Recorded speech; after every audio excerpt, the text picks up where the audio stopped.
CBI का फैसला पलट दिया गया। बड़ी खबर है इस वक्त की, सुप्रीम कोर्ट से केंद्र सरकार को बड़ा झटका लगा है। सुप्रीम कोर्ट से आलोक वर्मा को बड़ी राहत मिली है और केंद्र सरकार को बड़ा झटका लगा है। आलोक वर्मा सीबीआई के निदेशक बने रहेंगे, साफ कर दिया सुप्रीम कोर्ट ने। आलोक वर्मा के नीतिगत फैसले पर रोक।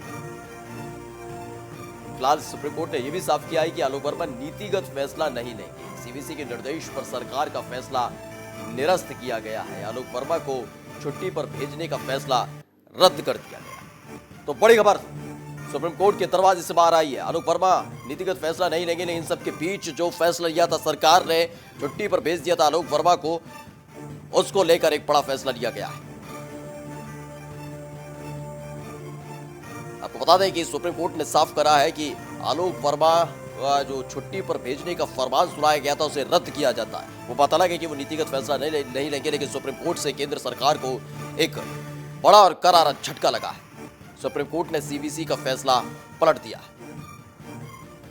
अस्थाना और आलोक वर्मा की जो लड़ाई थी सीबीआई के भीतर, वो जब उजागर हुई थी उसके बाद कई तरह के आरोप सरकार पर भी लगे थे और इन सब के बीच आलोक वर्मा को छुट्टी पर भेज दिया गया था। अंतरिम निदेशक बनाए गए थे एम रागेश्वर राव, लेकिन अब बड़ा फैसला सुप्रीम कोर्ट के दरवाजे से बाहर आया। आलोक वर्मा जो छुट्टी पर भेजे गए थे, उनके सरकार के फैसले को निरस्त कर दिया है, रद्द कर दिया है।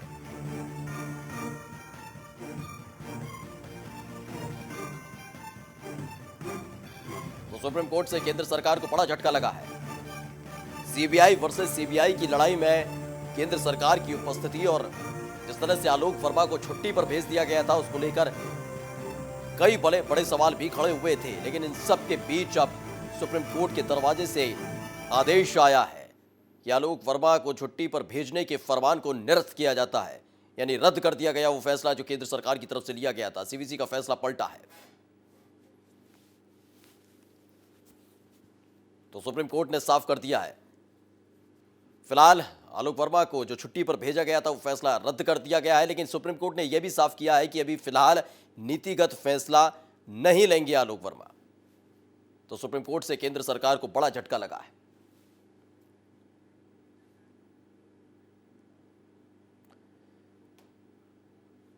और हमारे साथ हमारे एसोसिएट एडिटर राजीव ओझा जी जुड़ चुके हैं। राजीव जी, आपसे जानना चाहेंगे, ये जो सीबीआई वर्सेस सीबीआई की लड़ाई में थी, करारा झटका लगा सीधे तौर पर केंद्र सरकार को।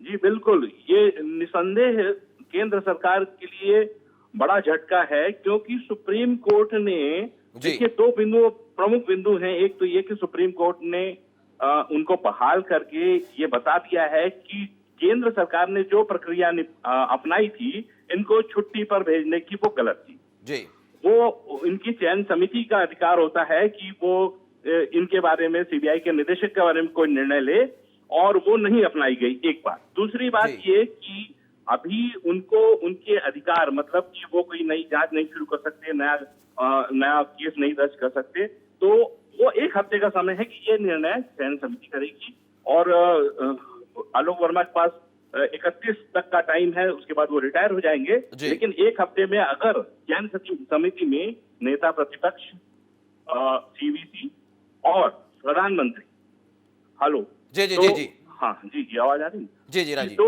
अब ये लोग अगर इनको पूरे पावर के साथ बहाल करते हैं, जी, सीवीसी,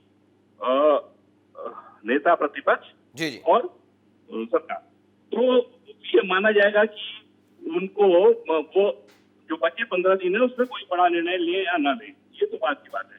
लेकिन एक चीज आलोक वर्मा के पक्ष में ये हुई है कि उनको अब वो सम्मानजनक ढंग से सेवानिवृत्त हो सकेंगे। नहीं तो अगर वो छुट्टी पर रहते हुए रिटायर हो जाते या जांच आगे चलती, तो फिर वो होता कि कैरियर पे एक दाग के समान रहता। जी राजीव जी, लेकिन जिस तरह से आलोक वर्मा को छुट्टी पर भेज दिया गया था, चौतरफा उसकी आलोचना भी हुई थी। जब सुप्रीम कोर्ट ने यह फैसला सुनाया तो कोई सख्त टिप्पणी की? देखिए, सुप्रीम कोर्ट ने कोई टिप्पणी नहीं की, बस सुप्रीम कोर्ट ने मंशा जता दी कि जो प्रक्रिया अपनाई गई थी वो गलत थी और लिहाजा उनको बहाल किया जाता है। लेकिन क्योंकि ये अधिकार क्षेत्र है उनकी चयन समिति का, और उनके पास कैसे अधिकार होंगे या नहीं होंगे वो निर्णय करेगी। जो एक तरफा निर्णय किया गया था, जी जिसकी आलोचना हो रही थी चारों तरफ कि ये मनमानी ढंग से एक तरह से सीबीआई जो कि ऑटोनोमस बॉडी है, उस पर दबाव बनाने की कोशिश की जा रही है, तो उसको उसने अलग कर दिया है कि नहीं, ये गलत तरीका है, ये गलत परिपाटी है, ऐसा नहीं होना चाहिए। अच्छा, ये तर्क क्या दिया गया है इसमें कि नीतिगत फैसले नहीं ले सकेंगे आलोक वर्मा? हाँ जी, देखिए सुप्रीम कोर्ट के अधिकार क्षेत्र में नहीं है, क्योंकि उनकी नियुक्ति के लिए एक प्रक्रिया है और वो प्रक्रिया में चयन समिति के 3 सदस्य हैं, वो फैसला करते हैं। सुप्रीम कोर्ट ये नहीं तय करेगा। सुप्रीम कोर्ट ने कहा कि ये हमारा काम नहीं है कि तय करना कि ये फैसला लेंगे कि नहीं लेंगे। इनके जो सीबीसी ने, आपको याद होगा कि जो इनके बारे में आलोक वर्मा के बारे में रिपोर्ट पेश की थी, उसमें सुप्रीम कोर्ट ने कहा था कि कुछ पॉइंट्स बहुत गंभीर हैं। जी राजीव जी बने रहिए हमारे साथ। इस समय प्रशांत भूषण को कुछ कह रहे हैं, आइए आपको सुनवाते हैं।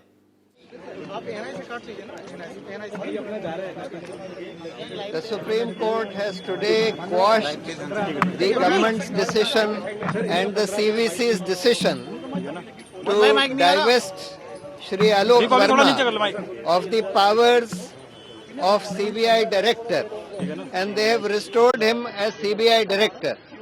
But strangely, despite quashing the orders divesting him of CBI director and despite restoring him, the court has said that he will not take any major policy decisions till such time that this high-powered committee of the Prime Minister, Leader of Opposition and Chief Justice meets and considers the matter.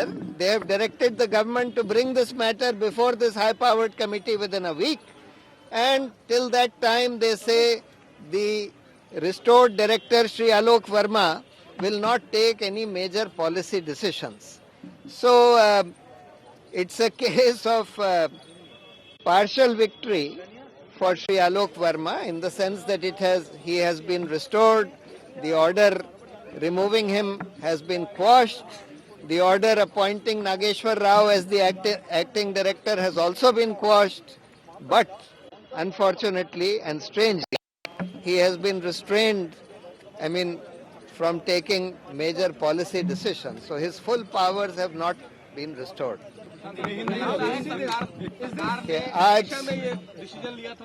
आज supreme court ने सरकार का और CVC का निर्णय श्री आलोक वर्मा को CBI director के पद से हटाने का, उसको क्वॉश कर दिया है, उसको रद्द कर दिया है और श्री आलोक वर्मा को सीबीआई डायरेक्टर की तरह रिस्टोर कर दिया है।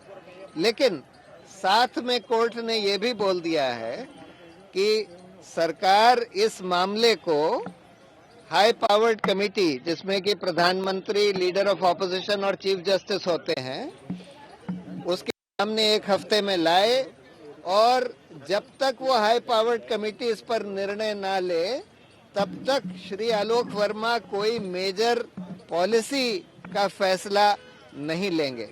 तो उनको रिस्टोर करने के बाद भी उनकी पावर पूरी तरह से रिस्टोर नहीं करी गई है। नहीं, इसमें कोई अपील नहीं। Sir, even though they are reiterating the current case, the net result is nothing, basically twisting the matter. So what is the... Well, net result is something, but as I said, you see, once they quash the order divesting him. तो साफ कर दिया है, प्रशांत भूषण सामने आए, उन्होंने साफ तौर पर कहा है कि Supreme Court has restored the power to Alok Verma as a CBI director, but he will not take any major policy decision. इसका मतलब नीतिगत फैसले नहीं ले सकते हैं। उन्होंने इसे आंशिक तौर पर जीत बताई आलोक वर्मा की। उन्होंने कहा कि जो उन्हें पद से हटाकर उनको छुट्टी पर भेज दिया गया था, वो फैसले पर ये आदेश आया है। उन्होंने साफ तौर पर कहा सुप्रीम कोर्ट ने साफ कह दिया है कि छुट्टी को रद्द किया जाए।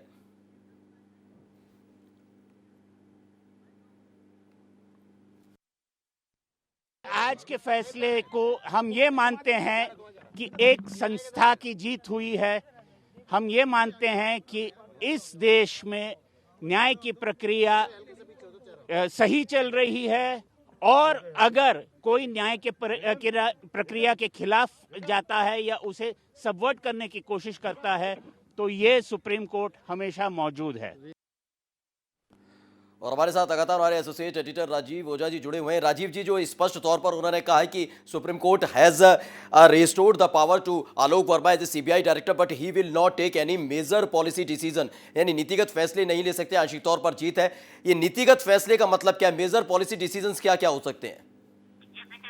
जैसा कि प्रशांत भूषण को आपने उनकी टिप्पणी सुनी जी, सुप्रीम कोर्ट ने बहुत ही कैलकुलेटिव वे में कि ये स्पष्ट कर दिया है कि उनको उनका सम्मान वापस किया है, लेकिन सुप्रीम कोर्ट ने ये साफ कर दिया है कि एक हफ्ते में जो हाई पावर्ड कमेटी, आप समझिए कि हाई पावर्ड कमेटी में सीबीआई खुद है, जी, डीजीपी है और नेता प्रतिपक्ष। और आपको याद होगा कि जो सीबीसी की रिपोर्ट थी जिसमें कि इन पर सवाल उठाए गए थे इनके कुछ बिंदुओं पर।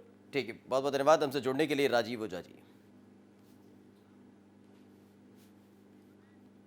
तो सुप्रीम कोर्ट ने सीबीसी का फैसला पलटा है। फिलहाल हाई पावर कमेटी के फैसले का इंतजार है जो एक हफ्ते में देनी होगी, ये भी सुप्रीम कोर्ट ने साफ कर दिया है। लेकिन इन सब के बीच जिस तरह से आपने अलग अलग रिएक्शंस भी सुने नेशनल वॉइस के माध्यम से कि इसे एक संस्था की जीत बताइए, और हमारे साथ हमारे एडिटर कुमार भावेश चंद्र जी जुड़े हैं। भावेश जी, सीधा सवाल पहला आपसे यही कि ये नीतिगत फैसले क्या हैं, क्योंकि एक तरफ ये है कि जो फैसला हुआ था कि छुट्टी पर भेजा गया उसे तो रद्द कर दिया गया, लेकिन नीतिगत फैसले नहीं ले सकते। नीतिगत फैसले क्या हैं?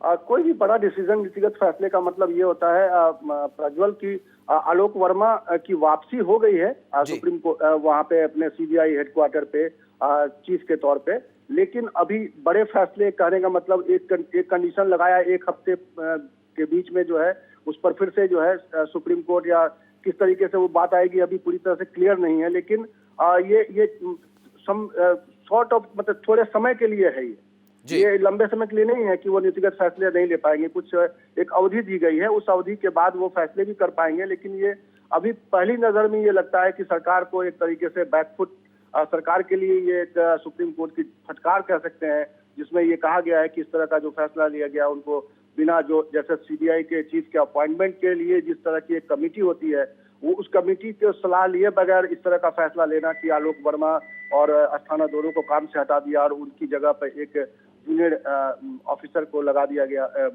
एड हॉक तौर पे, तो इसको लेकर कोर्ट की टिप्पणी अपने आप में ये बताती है कि जो सरकार के फैसले से सुप्रीम कोर्ट खुश नहीं है और उसको अप्रूव नहीं किया है, तो उनको वापसी हो गई है। यही अपने आप में सरकार के लिए हार है, क्योंकि सरकार का डिसीजन नहीं माना गया कि वो जो चीफ सीबीआई के चीफ के तौर पे वहां पे सीबीआई मुख्यालय में बने रह सकते हैं। जी, लेकिन भविष्य जी आपने जिस तरह में उनकी वापसी ही अपने आप में एक बड़ा डिसीजन मान सकते हैं आप सुप्रीम कोर्ट। जी भवेश जी, आप कह रहे हैं कि ये करारा झटका सरकार के लिए है, लेकिन सरकार के लिए ये भी तो राहत है, क्योंकि जब इनको छुट्टी पर भेजा गया था तो कई तरह के आरोप भी लगाए गए थे, चौतरफा आलोचना भी हुई थी। कई ऐसे मुद्दे और कई ऐसे मामले हैं जो सीधे तौर पर केंद्र सरकार को कटघरे में रखते हैं, उनकी जांच आलोक वर्मा के पास थी, तो राहत भी है, कम से कम नीतिगत फैसले नहीं ले पाएंगे एक हफ्ते तक अभी। नहीं, लेकिन वही तो मैं कह रहा हूँ कि ये लंबे समय तक ये नहीं करेगा। अभी एक हफ्ते के अंदर कुछ ऐसा डिसीजन है इसमें, अभी डिटेल्स में मैं नहीं गया हूँ, इसलिए मैं अभी इस वक्त श्योरिटी के साथ नहीं कह सकता, लेकिन ये लंबे समय तक आलोक वर्मा कामकाज से अलग रहेंगे ऐसा नहीं है जी। और तो वो डिसीजन लेंगे, लेकिन अभी एक हफ्ते के लिए शायद ये डिसीजन नहीं ले पाएंगे। एक हफ्ते बाद उनके पास सारे पावर्स होंगे और वो उसका इस्तेमाल कर पाएंगे, और सबको अब मालूम चल गया है कि वो सरकार की जो काम करने का जो तौर तरीका है, जो इंटरफेरेंस है, उसको लेकर उनकी आलोक वर्मा का क्या अप्रोच है। तो बिल्कुल जो लगातार विपक्ष कहता है कि तमाम संवैधानिक संस्थाओं को पंगु बनाने का काम किया जा रहा है, सुप्रीम कोर्ट के इस आदेश से तस्वीर साफ होती नजर आती है भवेश जी।